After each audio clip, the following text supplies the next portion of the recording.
जय हिंद दोस्तों, practical astrology में आपका स्वागत है। मैं हूं अविनाश और आज हम एक लड़की की कुंडली का विश्लेषण करेंगे। उम्र 27 वर्ष, दिसंबर 2022 में इनके पिताजी ने हमसे कुंडली दिखाई और शादी के मामले में प्रश्न पूछा।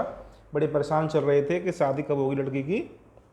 तो उस समय कुंडली देख के, कुंडली की दशाएं देख के ये फल कथन किया गया कि जैसे ही मेष राशि में गुरु का गोचर होगा उसके तुरंत बाद ही जल्दी ही शादी वहाँ पे हो जाएगी। तो मई का महीना ही वहाँ पे बताया गया था कि मई के महीने के आसपास वहाँ पे शादी हो जानी चाहिए। और यहाँ पे अब लड़की की शादी फिक्स हो गई और जल्दी शादी वहाँ पे होने वाली है। तो वो दशाएं देखें और यहाँ पे किस ग्रह की दशाएं चल रही थी, किस प्रकार से फल कथन किया गया था, वो इस वीडियो में बताएंगे। तो वर्तमान में यहाँ पे शनि की महादशा में गुरु का अंतर और बुध का पत्यंतर चल रहा है। तो सबसे पहले ये देखना चाहिए कि जो दशाएं चल रही हैं वो शादी कराने में सक्षम है अथवा नहीं है। तो यहाँ पे आप देखेंगे कि सप्तम भाव के स्वामी स्वयं शनि बन जाते हैं, यानी कि शादी कराने में सक्षम है। उसके बाद अंतर्दशानाथ आपके गुरु बनते हैं। गुरु स्वयं पुत्र और पति के कारक ग्रह होते हैं। पंचम भाव के स्वामी बन के शादी कराने में सक्षम है। पंचम इसकी दशाओं में जब शादियाँ होती हैं तो संतान और विवाह दोनों के शुभ परिणाम दे सकता है पंचमेश। और यहाँ पे गुरु तो वैसे भी पुत्र और पति कारक ग्रह होते हैं, तो ये बोल सकते हैं कि गुरु की अंतर्दशा में अब शादी वहाँ पे हो सकती है। अब इसके बाद देखें पत्यंतर दशा, तो पत्यंतर दशा और गोचर का बिल्कुल तुलनात्मक अध्ययन करना पड़ता है, तब जाके फल कथन वहाँ पे हो पाता है सही। तो आपके पत्यंतर दशा नाथ को देखने से पहले वहाँ गोचर भी देखना बड़ी आवश्यक हो जाता है। तो गोचर को आप देखेंगे तो जनवरी के बाद ही, जनवरी से ही आपके कुंभ राशि में शनि गोचर कर रहे हैं और उसके बाद अप्रैल 22 से 22 अप्रैल के बाद से आपके मेष राशि में गुरु गोचर कर रहे हैं। तो यहाँ आप देखेंगे शनि का, तो शनि सप्तम भाव में गोचर कर रहे हैं। तो नियम क्या है कि किसी भी विशेष घटना होने के लिए आपके भाव भावेश पर आप शनि और गुरु का दोनों का दोहरा प्रभाव होना आवश्यक हो जाता है।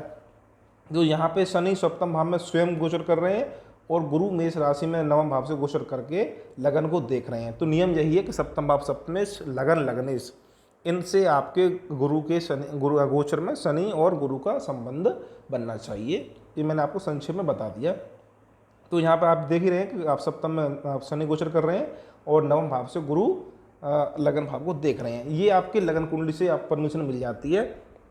और इसके बाद आप चंद्र कुंडली से भी देखेंगे तो चंद्र कुंडली से स्वयं सप्तम भाव में आपके गुरु गोचर कर रहे हैं, जिसको पंचम भाव से शनि कुंभ राशि से सप्तम भाव को देख रहे हैं। तो यहाँ भी आप देखेंगे तो ये आपके चंद्र कुंडली से सप्तम भाव भी यहाँ पे सक्रिय यानी एक्टिवेट हो जाते हैं। तो लगन से और चंद्र कुंडली दोनों से ही गोचर में परमिशन मिल चुकी थी और दशाएं अपने यहाँ पे स्वयं बोल रही थी भाई शादी यहाँ पे होने वाली है। शनि की महादशा में गुरु का अंतर और बुध का पत्यंतर। पत्यंतर गुरु का इसलिए महत्वपूर्ण है, पत्यंतर बुध का इसलिए महत्वपूर्ण है क्योंकि बुध दूसरे भाव के स्वामी बन जाते हैं। दूसरा भाव कुटुंब परिवार का होता है, जो कि परिवार को बढ़ाने का काम करता है।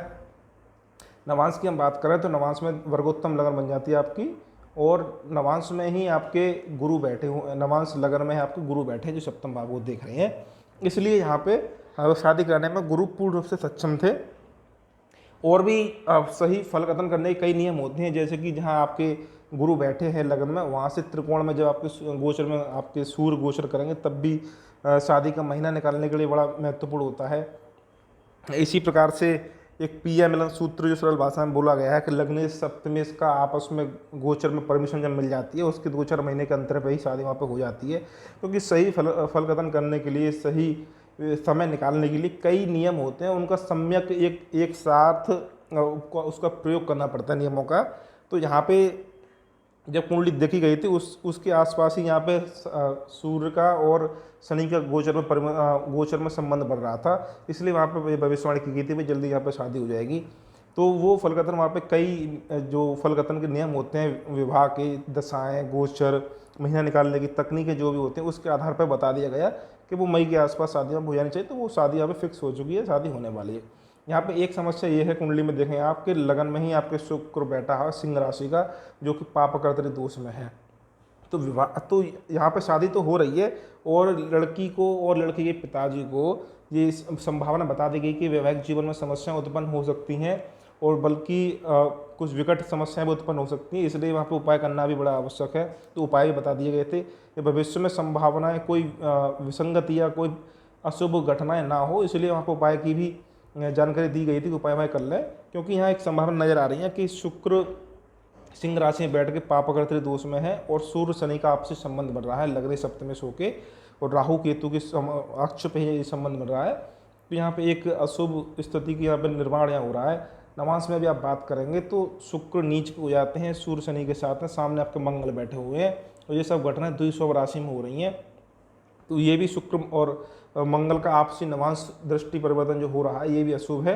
मंगल शनि का आपसी दृष्टि संबंध जो हो रहा है ये अशुभ है। सप्तम भाव को लगन कुंडली में देखेंगे तो मंगल आपको दिख रहे हैं। तो इस प्रकार से कई इसमें अशुभ स्थितियां बन रही हैं, तो वो उपाय की यहाँ पे जानकारी दे दी गई थी। इस वीडियो का सिर्फ यही उद्देश्य है विवाह की समय को निर्धारित करना, जो तकनीकी इस्तेमाल की वो बताना आपको। पंचम भाव में आपके गुरु बैठे हैं, कारक भाव नासा, आपको उसको शनि देख रहे हैं दसम दृष्टि से, तो वहाँ संतान से संबंधित भी समस्या हो सकती है, वो अलग विषय है। लेकिन आज की वीडियो में हमें इतने बताने के प्रयास किया कि भाई कैसे दशाएं गोचर के नियमानुसार वहाँ पे विवाह का सही समय वहाँ पे निकाला गया। तो आज की वीडियो में इतना ही। वीडियो को लाइक करिए, शेयर करिए, धन्यवाद।